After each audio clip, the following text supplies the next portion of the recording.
ان آیتوں میں اس عظیم الشان عالمگیر عہد و پیمان کا ذکر ہے جو خالق اور مخلوق اور عبد اور معبود کے درمیان اس وقت ہوا جب کہ مخلوق اس جہان کون و فساد میں آئی بھی نہ تھی، اس دنیا میں ابھی آئی نہیں تھے۔ جس کو پیدا ہونا کہتے ہیں وہ پیدائش ابھی نہیں ہوئی تھی، جس کو عہد ازل یا عہد الست کہتے ہیں، یہ جو لیا اللہ نے عہد لیا، اس عہد کو عہد ازل بھی کہتے ہیں اور عہد الست بھی کہتے ہیں۔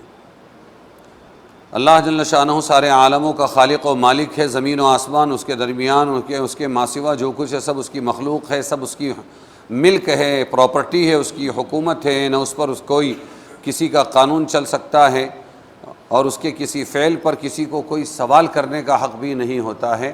وہ ایسا وٹ حکم شاہی فرمان والا ہے۔ اللہ اللہ ہے، اللہ جو چاہے کر سکتا ہے، سب کچھ اسی کا ہے، کوئی اس کی طاقت کو پورا نہیں پڑھ سکتا، کوئی اس کا ہمسر نہیں ہے، لم یلد ولم یولد ولم یکن لہ کفوا احد۔ جب ایسا ہے تو پھر کچھ بھی کر سکتا تھا وہ، لیکن اس نے محض اپنے فضل و کرم سے عالم کا نظام ایسا بنایا ہے کہ ہر چیز کا ایک ضابطہ اور قانون ہے، ہر چیز کا ایک ضابطہ اور قانون ہے۔ قانون کے موافق چلنے والوں کے لیے ہر طرح کی دائمی راحت اور خلاف ورزی کرنے والوں کے لیے ہر طرح کا عذاب مقرر ہے۔ وہ کچھ بھی کر سکتا تھا، لیکن اس نے دنیا اور آخرت کو ایک نظام عدل کے تحت قائم کیا۔ کل کوئی یہ نہ کہے کہ مجھ پر ظلم ہوا، اس کو کوئی پوچھ نہیں سکتا ہے، لیکن اس کے باوجود اس نے ایک سسٹم بنایا۔ پھر خلاف ورزی کرنے والے مجرم کو سزا دینے کے لیے اس کا ذاتی علم محیط کافی تھا کہ اللہ کو معلوم ہے کہ یہ خراب ہے، یہ غلط ہے، یہ غلط چلنے والا ہے، اس کو ہلاک کر سکتا تھا اللہ تعالیٰ، اس کو علم ہے اللہ کو، اسی نے پیدا کیا ہے، وہی کریٹر ہے جو عالم کے ذرے ذرے پر حاوی ہے اور اس کے لیے کھلے اور چھپے ہوئے تمام اعمال و افعال بلکہ دلوں میں پوشیدہ ارادے تک بالکل ظاہر ہیں۔ اس لیے کوئی ضرورت نہ تھی کہ نگران مقرر کیے جائیں، اعمال نامے لکھے جائیں، اعمال نامے تولے جائیں اور گواہ کھڑے کیے جائیں، اس کی کوئی ضرورت ہی نہیں تھی، وہ جو چاہے کرتا۔ لیکن اسی نے خالص اپنے فضل و کرم سے یہ بھی چاہا کہ کسی کو اس وقت تک سزا نہ دیں جب تک کہ دستاویزی ثبوت اور ناقابل انکار شہادتوں سے اس کا جرم اس کے سامنے اس طرح کھل کر نہ آ جائے کہ وہ خود بھی اپنے مجرم ہونے کا اعتراف کرے اور اپنے آپ کو مستحق سزا مان لے۔ یہ سسٹم اس نے بنایا، وہ جو چاہے کر سکتا تھا، لیکن سسٹم ایسا بنایا کہ پہلے آپ ثبوت پیش کرو، لکھنے والے طے کر دیے، ہر ایک کے ساتھ میں دو، کیا حکومت ہوگی اس کی؟ ہر ایک کے ساتھ میں دو، کرامن کاتبین، بھلائی لکھنے والا ادھر اور برائی لکھنے والا ادھر، پل پل کی، اور اعمال نامے بھی سب تیار ہے۔ اور پھر جب وہ سزا دے گا تو اس سے پہلے اعتراف کرائے گا، یہ آپ نے فلانے وقت میں ایسا ایسا کیا تھا، آپ اس کو مانتے ہیں یا انکار کرتے ہیں؟ ماننے کے سوا چارہ نہیں ہوگا۔ پھر اللہ چاہے گا تو معاف کرے گا اور چاہے گا تو سزا دے گا۔ یہ اس کی بڑائی ہے اللہ تعالیٰ کی۔ اس کے لیے ہر انسان کے ساتھ اس کے ہر عمل اور قول کو لکھنے والے فرشتے مقرر اس نے فرما دیے، ما یلفظ من قول الا لدیہ رقیب عتید۔ بندہ کوئی بھی تلفظ اپنی زبان سے نہیں کرتا، کوئی کلمہ انسان کی زبان سے نہیں نکلتا جس پر اللہ تبارک و تعالیٰ کی طرف سے نگرانی کرنے والا فرشتہ مقرر نہ ہو۔ ہر لفظ نوٹ ہوتا ہے، ہر لفظ نوٹ ہوتا ہے۔ ایک تو یہ آیت میں بتایا، اور فرمایا کل صغیر و کبیر مستطر، یعنی انسان کا ہر چھوٹا بڑا کام لکھا ہوا ہے، سب لکھا ہوا ہے۔ کمال تو یہ ہے کرنے سے پہلے بھی لکھا ہے اور کرنے کے بعد بھی لکھا ہے۔ پھر محشر میں میزان عدل یعنی انصاف کا ترازو قائم فرما کر انسان کے اعمال نیک و بد کو تولا جائے گا، ترازو لگیں گے۔ والوزن یومئذ الحق، اس دن کا وزن یہ اپنی جگہ حق ہے۔ اگر نیکیوں کا پلہ بھاری ہو گیا تو نجات پائے گا، گناہوں اور جرائم کا پلہ بھاری ہو گیا تو گرفتار عذاب ہوگا۔ یہ اللہ تعالیٰ نے انصاف کا ایک سسٹم بنایا ہے۔ یہ ایسا کیوں کیا؟ تاکہ کوئی موقع باقی نہ رہے اور وہ اقرار کر لے کہ ہاں فاعترفوا بذنبہم فسحقا لاصحاب السعیر، وہ تمام مجرم وہاں گناہ کا اقرار کر لیں گے اور ان کے لیے بدبختی ہے۔ پھر رؤوف اور رحیم مالک نے اس نظام عدل و انصاف کے قائم کرنے پر ہی اکتفا نہیں کیا، دنیا کی حکومتوں کی طرح نرا ایک ضابطہ اور قانون ان کو نہیں دیا، بلکہ قانون کے ساتھ ایک نظام تربیت قائم کیا۔ یہ دنیا کی حکومتوں کے پاس نہیں۔ شراب حرام، ورنہ شراب اگر کوئی دے پی لے تو اس کو اتنی سزا ملے گی۔ طلاق منع، اور اگر کوئی طلاق دے دے تو اتنے سال جیل میں جائے گا۔ اس کو بولتے ہیں تعزیراتی قانون۔ یہ تو دنیا کی حکومتیں بناتی ہے، لیکن ایک رحم دل باپ کی طرح گناہوں سے بچانے کے واسطے آپ کو چوراہے کا وردی والا نو انٹری میں دیکھتا ہے، ارے آلہ گرا کا آلہ، آنے دو، سیٹی مار کے روک سکتا ہے اس کو کہ بھائی صاحب یہاں سے مت آؤ، ادھر سے جاؤ، لیکن نہیں کرے گا وہ، اس کو تو پھنسانا ہے نا، ورنہ پیسے کیسے بنیں گے؟ لیکن یہ ایک اکیلا اللہ ہے، سارے بادشاہوں کا بادشاہ۔ اس نے ایک طرف اگر قوانین بتائے کہ اس سے جہنم، یہ سزا، اس کی سزا جہنم، تو پھر اس کے ساتھ میں ایک نظام تربیت بھی قائم کیا اس نے، تاکہ یہ لوگ ان سزاؤں کے مستحق ہی نہ ہو۔ جو بچ سکتا ہے بچ جائے۔ اللہ کو کیا ملے گا کسی کو سزا دے کر؟ اس کو تو پیسہ ملے گا پولیس کو، اللہ کو کیا ملے گا؟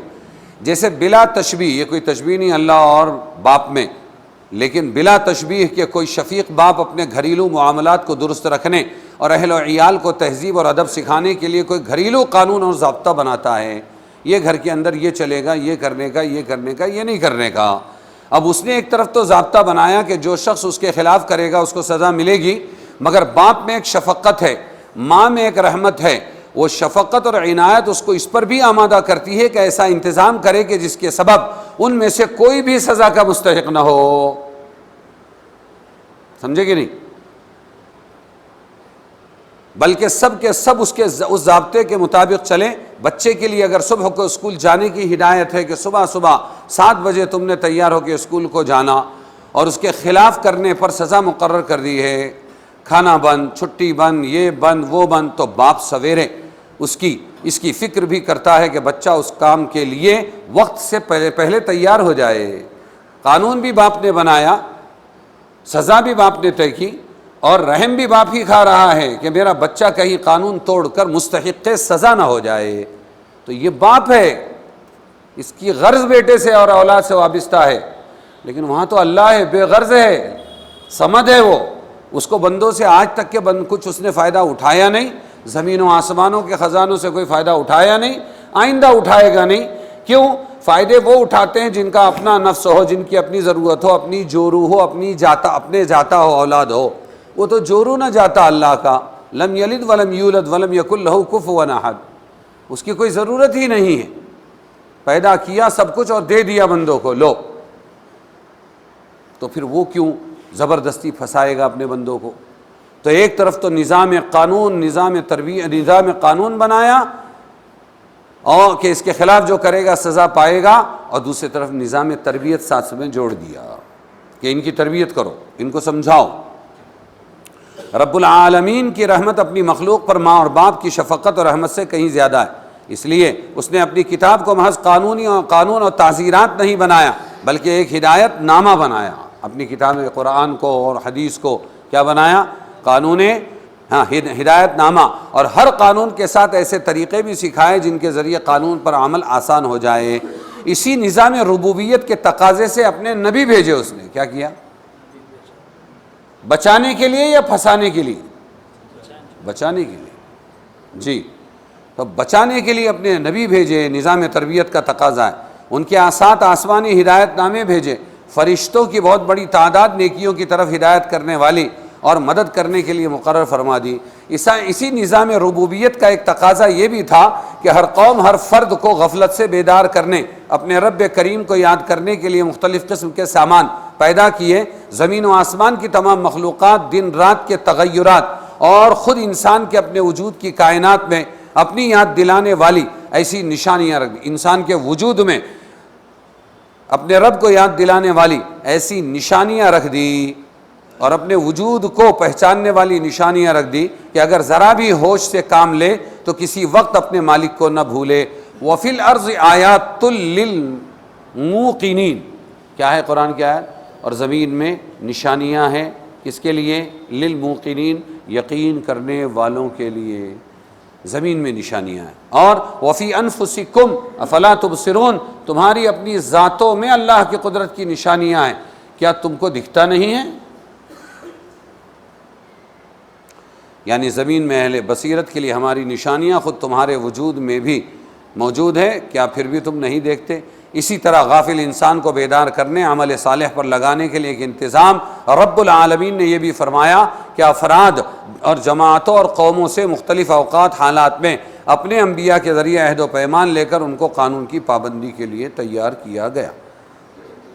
تو یہ رحمت خداوندی ہے۔ کیا ہے یہ؟ ایسے ہی اللہ تبارک و تعالیٰ نے مختلف موقعوں پر قرآن پاک شاہد ہے کہ انبیاء سے بھی عہد لیا، اے نبیو تم جا کر برابر کام کرو گے، ہمارے بندوں کو نیک راستے کی دعوت دو گے، ہاں جو کچھ ان کو فائدہ پہنچائے وہ ان کو پہنچاؤ گے، اور ان کو تم ان کے برے انجام سے بچاؤ گے۔ اور انبیاء علیہ السلام نے اس عہد و پیمان کا حق پورا ادا کر دیا۔ اسی طرح ہمارے نبی صلی اللہ علیہ وسلم کو بھی کام دیا گیا، اور آپ سے بھی امت کی ہدایت تربیت کا کام لیا گیا۔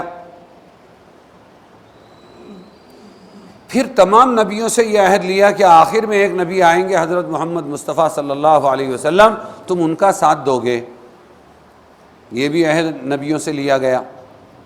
وَإِذْ أَخَذَ اللَّهُ مِيثَاقَ النَّبِيِّينَ لَمَا آتَيْتُكُم مِّن كِتَابٍ وَحِكْمَةٍ، اس قسم کی آیتیں بھری پڑی ہیں۔ یہ تمام عہود، کیا کہتے ہیں اس کو؟ عہد۔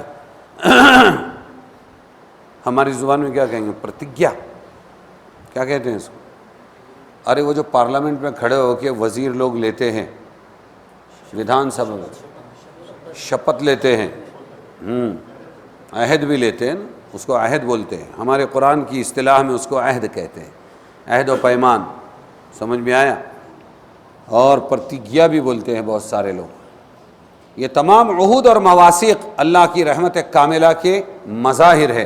اس سے سمجھ میں آتا ہے کہ اللہ تعالیٰ بڑا رحیم ہے، اور مقصد ان کا یہ ہے کہ انسان جو کثیر النسیان ہے، انسان کثیر النسیان یعنی انسان بھولتا بہت ہے، اکثر اپنے فرائض کو بھول جاتا ہے، اس کو بار بار یہ معاہدے یاد دلائے جائیں تاکہ وہ ان کے خلاف ورزی کر کے تباہی میں نہ پڑ جائے۔